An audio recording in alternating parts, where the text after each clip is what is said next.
l'avenir de l'humanité au-delà de 2012 selon Robert Déhan. Robert Déhan est un ancien cadre de l'armée américaine. Il est aujourd'hui âgé de 83 ans et vit retiré dans l'Arizona où il se consacre à la méditation et à la pratique de la vision à distance. Il a aussi expérimenté à plusieurs reprises, et de différentes manières les phénomènes de sortie hors du corps en état de projection de conscience. Avant de prendre sa retraite, il n'était officiellement que sergent-major dans l'US Air Force, mais bénéficiait d'un statut assimilé à celui de commandant, car il avait travaillé en tant qu'analyste du renseignement militaire au haut commandement de l'OTAN, où il avait été affecté au QG du Chap près de Paris de 1963 à 1967, avec la plus haute habilitation. Cosmique top secret. Après 27 ans de service actif, il continua de travailler durant 14 années pour la FEMA, tout en continuant de disposer de la même habilitation, qui lui ouvrait l'accès à tous les dossiers politiques et militaires les plus secrets. La FEMA, Federal Emergency Management Agency, l'Agence fédérale américaine des situations d'urgence, est un organisme gouvernemental rattaché au département de la sécurité intérieure des États-Unis. Elle prend en charge la gestion des grandes catastrophes frappant le territoire national américain, qu'elles soient d'origine naturelle ou liées à des activités humaines, ou extra-humaines et coordonne toutes les opérations de secours. Au cours de ses missions, Robert Déhan a progressivement noué des contacts directs et indirects avec plusieurs races extraterrestres. C'est finalement sous la pression de quelques amis, qu'il a accepté de sortir de sa retraite pour participer à des conférences publiques, et informer les gens de la véritable nature de la réalité extraterrestre à laquelle nous sommes sur le point d'être confrontés. Le point de départ de sa surprenante carrière, fut un document classifié top secret, dont il n'existait à l'origine que 3 exemplaires conservés parmi les archives les mieux protégées de l'armée américaine. Ce document lui fut transmis par un colonel de l'US Air Force en 1964, alors qu'il venait de commencer à travailler en France pour l'OTAN, et sa vie entière s'en trouve à bouleverser. Le rapport était titré « En assessment, une évaluation » et il comportait un sous-titre « Évaluation d'une possible menace militaire contre les forces armées en Europe ». Il contenait la conclusion d'une enquête qui devait initialement déterminer si les soviétiques étaient impliqués dans les phénomènes inconnus que les pilotes d'avions américains observaient régulièrement dans l'espace européen à l'époque de la guerre froide.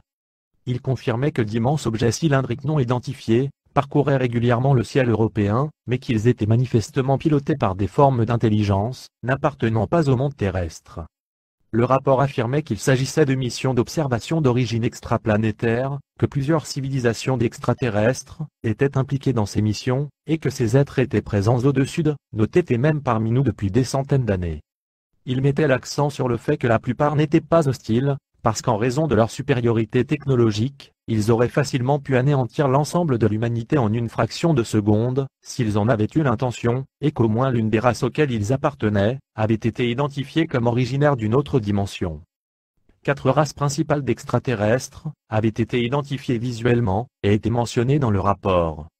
L'une d'elles semblait en tout point identique à la nôtre. Une autre avait une taille, une stature et une structure semblables à la nôtre, mais avec un teint de peau très gris et terreux. La 3e race est aujourd'hui communément connue comme étant celle des gris, et la 4e était décrite comme reptilienne, avec des pupilles verticales, et une peau semblable à celle des lézards. Portrait robot des 4 principales races mentionnées dans le rapport en assessment, une évaluation, humanoïde, type vénusien ou nordique, hybride androïde, type Orion, grise, type réticulien, et reptoïde, type draconien. Les différents survols d'OVNI au-dessus de notre planète ainsi que leur matérialisation et leur dématérialisation instantanée étaient, selon le rapport, des démonstrations destinées à montrer aux militaires russes et américains certains aspects de leur supériorité technologique. Un programme minutieusement établi semblait se dessiner en toile de fond de ces survols au sujet desquels le rapport indiquait en outre qu'ils étaient destinés à se muer progressivement en atterrissage et en contact avec les populations terrestres au fur et à mesure des opportunités qui se présenteraient. Robert Déhan poursuivit son enquête en examinant d'autres dossiers dans les bureaux de ses collègues, puis continua à mener des investigations depuis les États-Unis après son rapatriement.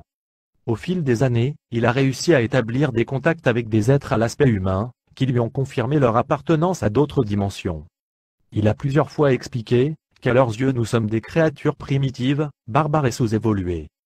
Il est convaincu qu'une manifestation extraterrestre d'envergure, incluant principalement les 2 races d'aspect humain dont nous sommes les plus proches, aura prochainement lieu et il dénonça des informations orchestrées par nos gouvernements et les propriétaires actuels des grands médias, car il continue aujourd'hui à essayer par tous les moyens de décrédibiliser les nombreux contactés et témoins de matérialisation d'OVNI à travers le monde. Robert Déhan insiste sur le fait que nos représentants élus au sein des parlements occidentaux ne sont nulle part en mesure de questionner les gouvernements en place sur l'affectation des budgets secrets mis à leur disposition. Quant aux gouvernements eux-mêmes, les gens croient leur avoir confié le pouvoir, sous prétexte qu'ils les ont élus. La réalité est que les élus ne font que semblant de gouverner. Derrière eux se cache le véritable gouvernement de la Terre qui n'est pas un gouvernement mais une entreprise mafieuse. Sa principale préoccupation est de saboter le travail de tous ceux qui œuvrent à l'avènement sur la Terre d'une nouvelle société plus juste et plus fraternelle. C'est pourquoi différents programmes tels que le NESARA, National Economic Security and Reformation Act, l'Acte national de réforme de la sécurité économique et de la réforme, charte dont le texte fut à l'origine inspiré par Saint-Germain, ou le Disclosure Project, le projet Révélation du Dr Gray, n'ont jamais permis de déboucher sur des mesures significatives. Même lorsqu'ils sont votés. Le fait, pour l'humanité, d'apprendre et même d'obtenir la preuve que nous ne sommes pas seuls dans l'univers, entraînera inéluctablement un éveil et une expansion de la conscience collective. Et c'est ce que les adversaires de ces projets souhaitent par-dessus tout éviter.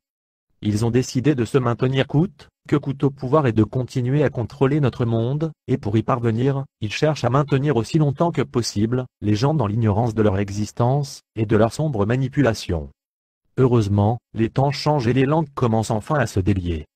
Quand on pose à Robert Déhan la question de base, la question fondamentale, celle de savoir s'il est en mesure d'apporter une preuve concrète de l'existence des ovnis, il se contente généralement de répondre avec une certaine malice par cette simple boutade, les ovnis, mais voyons ça n'existe pas, et lorsqu'on lui demande comment il ose affirmer cela, lui qui se targue d'être depuis longtemps en contact avec des extraterrestres originaires d'autres systèmes solaires et d'autres dimensions, il ajoute en souriant, ovni veut dire objet volant non identifié. Mais croyez-moi, tous les objets volants actuellement, dans le ciel sont identifiés, connus et répertoriés par les gouvernements, et les principaux militaires du monde entier depuis très, très longtemps. Les recherches menées par Robert Déhan sont d'autant plus intéressantes, qu'elles n'ont aucune implication à caractère religieux, philosophique ni même politique. Elles reposent sur des séries d'observations concrètes effectuées par l'armée américaine, et se bornent à les classifier, et à les traiter sans jamais les commenter sous un angle qui pourrait permettre d'utiliser par la suite ces informations à des fins de prosélytisme, ou pour toute autre raison à caractère tactique ou stratégique. La seule et unique raison d'être des rapports sur lesquels Robert Déhan n'a cessé de travailler est de présenter des analyses destinées à évaluer les menaces et des risques potentiels au niveau de la sécurité des populations. Robert Déhan affirme que ceux des extraterrestres qu'il a eu l'occasion de rencontrer, et qui sont pour la plupart d'aspect humain et d'origine vénusienne, sont tellement en avance sur nous technologiquement qu'il serait, à l'heure actuelle et en l'état actuel de nos connaissances, parfaitement vain et inutile de chercher à percer le mystère que représente leur technologie pour notre humanité. Tout ce que nous pouvons faire, dans l'immédiat, c'est d'accepter que nous ne sommes au sein de l'univers qu'une espèce parmi des milliers d'autres, et que nous figurons parmi les plus brutales et les plus primitives. Il pense que pour bon nombre d'entre nous, c'est cet aspect des choses qui sera le plus dur à accepter, et qui constituera le plus un grand choc lors de la prochaine manifestation d'envergure de notre famille d'outre-espace.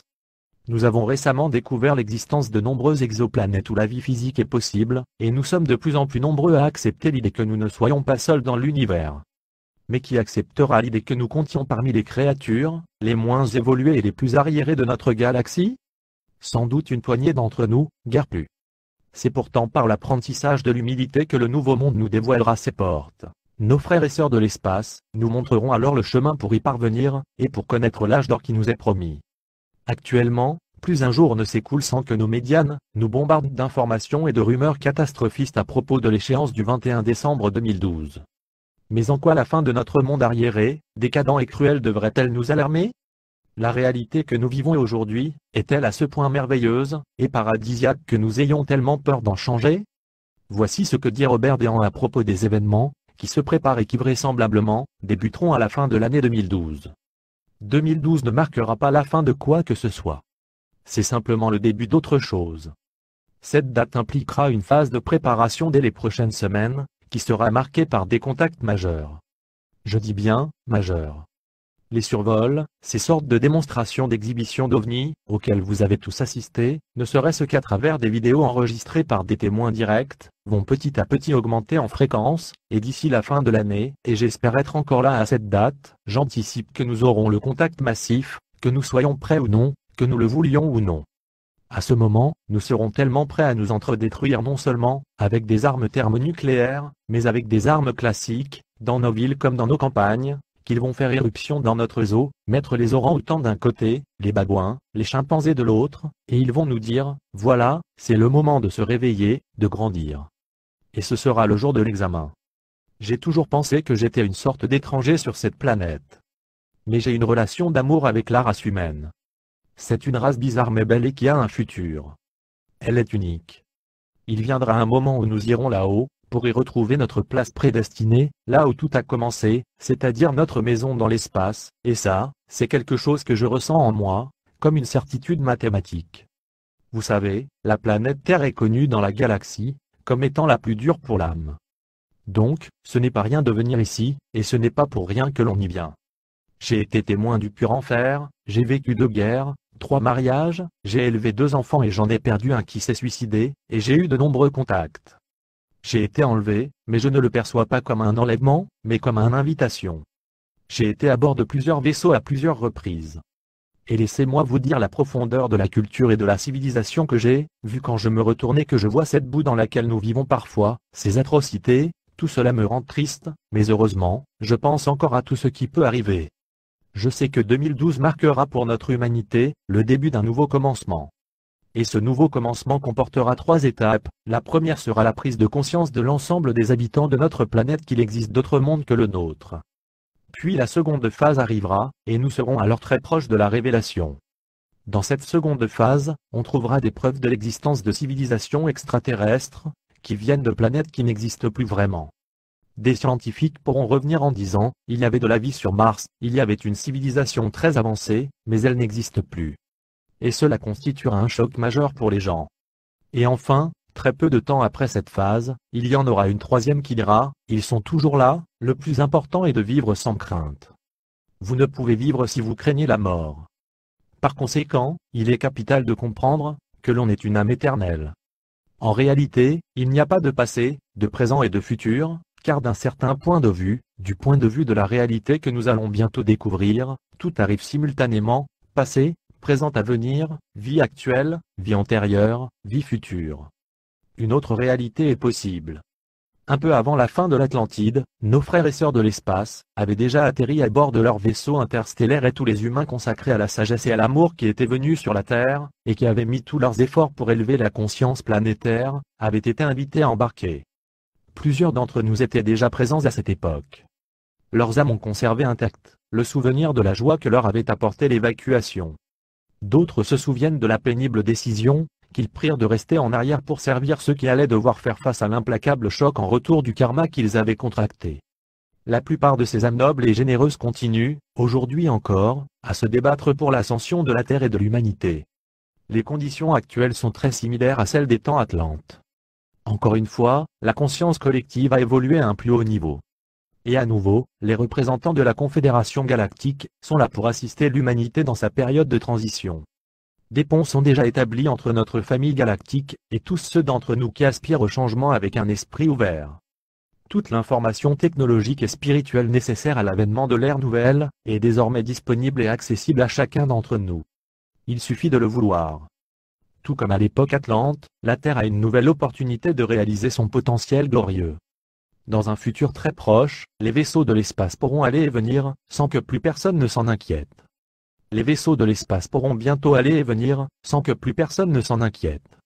Les extraterrestres viendront nous visiter et échanger avec nous régulièrement. Nous pourrons voyager librement à travers toute la galaxie. En interaction avec des civilisations bien plus avancées que la nôtre, nous pourrons résoudre tous nos problèmes écologiques, médicaux et sociaux. Nous pourrons enfin grandir et devenir des citoyens galactiques responsables. La Confédération Galactique est là pour assister la Terre à entrer dans une nouvelle ère merveilleuse d'assistance et de coopération mutuelle. Mais, comme le dit Robert Déhan, nous seuls pouvons décider de notre futur.